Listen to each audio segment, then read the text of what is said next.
टुनटुनी और गोलू चिड़ा दोनों अनाथ बच्चे थे। उनकी माँ मर चुकी थी, लेकिन फिर भी वो भूतिया चिड़िया की आत्मा के रूप में अपने बच्चों का ख्याल रखती थी।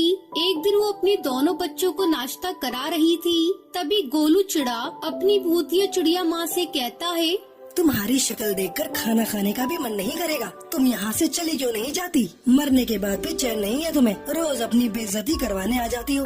अरे मेरी बच्ची, ये तुम्हारा नसीब है और मेरा नसीब है कि मैं मरने के बाद भी तुम्हारे साथ हूँ। वरना बहुत से ऐसे बच्चे हैं, उनके माँ बाप मर तो जाते हैं, लेकिन वो बच्चे अनाथ ही रह जाते हैं। तुम अनाथ होने के बाद भी अनाथ नहीं हो। मैं साई की तरह तुम्हारे आगे पीछे रहती हूँ। तुम्हें किसी भी चीज की जरूरत होती है तो मैं जरूरत को पूरा करती हूँ। भले ही मरने के बाद मेरा चेहरा, मेरा रूप, मेरा वजूद सब कुछ बदल गया हो, लेकिन मेरी ममता, प्यार वही है। मुझे तुम्हारी बातों का बिल्कुल भी बुरा नहीं लगता। अरे बुरा नहीं लगता तो बुरा लगना चाहिए ना। तुम चली जाओ यहाँ से, हमें जो भी करना है हम अपने आप ही कर लेंगे। ऐसे ही कुछ दिन बीत जाते हैं। टुनटुनी और गोलू चिड़ा भूतिया टूनी चिड़िया की आत्मा की बहुत बेइज्जती किया करते थे। ऐसे ही एक दिन टुनटुनी और गोलू दोनों ऑफिस से घर आ रहे होते हैं, तभी रास्ते में कुछ गुंडे उनका सामान छीनने की कोशिश कर रहे होते हैं। तभी वहाँ उनकी भूतिया चिड़िया माँ आ जाती है।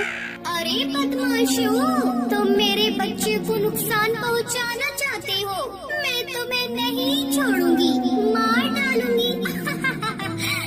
ये कहकर भूतिया टूनी चिड़िया की आत्मा उन्हें मारकर वहाँ से भगा देती है। तुम यहाँ भी आ गई? तुम ये साबित करना चाहती हो ना कि हमारा तुम्हारे बिना कुछ भी नहीं हो सकता। हम लाचार हैं। और नहीं तो क्या, ये दिखाना चाहती है कि मेरे बच्चे मेरे बिना कुछ नहीं है। अगर ये ना हो तो हम तो जी ही नहीं पाएंगे।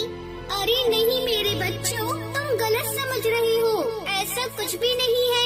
मैं बस तुम्हारी मदद करने आई थी और मेरे से बर्दाश्त नहीं होता मेरे बच्चे को कोई परेशान करे, क्योंकि तुम लोग मेरी जान हो। टुनटुनी और गोलू वहाँ से मुंह बनाकर चले जाते हैं। भूतिया टूनी चिड़िया की आत्मा को बहुत बुरा लगता है।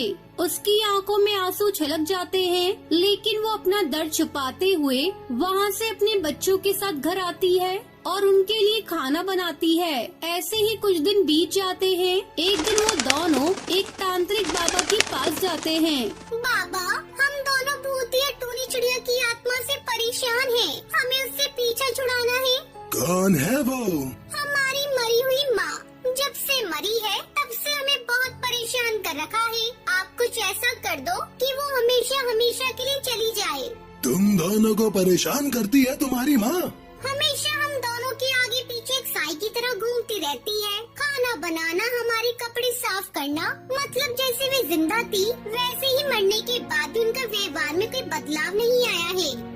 बच्चों, ये तुम्हारा नसीब है कि माँ के मरने के बाद भी तुम्हें उनका प्यार मिल रहा है।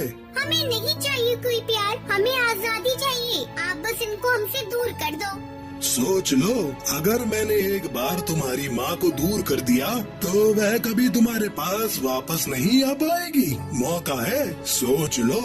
सोच लिया, जो आपको करना है करो। बाबा अपनी तंत्र शक्ति से टुनटुनी और गोलू की माँ भूतिया टूनी चिड़िया की आत्मा को अपने वश में कर लेता है और उसे एक बोतल में बंद कर देता है। ऐसे ही कुछ दिन बीत जाते हैं और अब माँ के ना होने पर टुनटुनी गोलू को अपनी माँ की कमी महसूस होती है। ऐसे ही एक दिन दोनों हार मानकर बाबा के पास जाते हैं और बाबा से माफी मांगते हैं। बाबा, मुझसे बहुत बड़ी भूल हो गई। अब फिर से मेरी माँ को मेरे पास वापस भेज दो।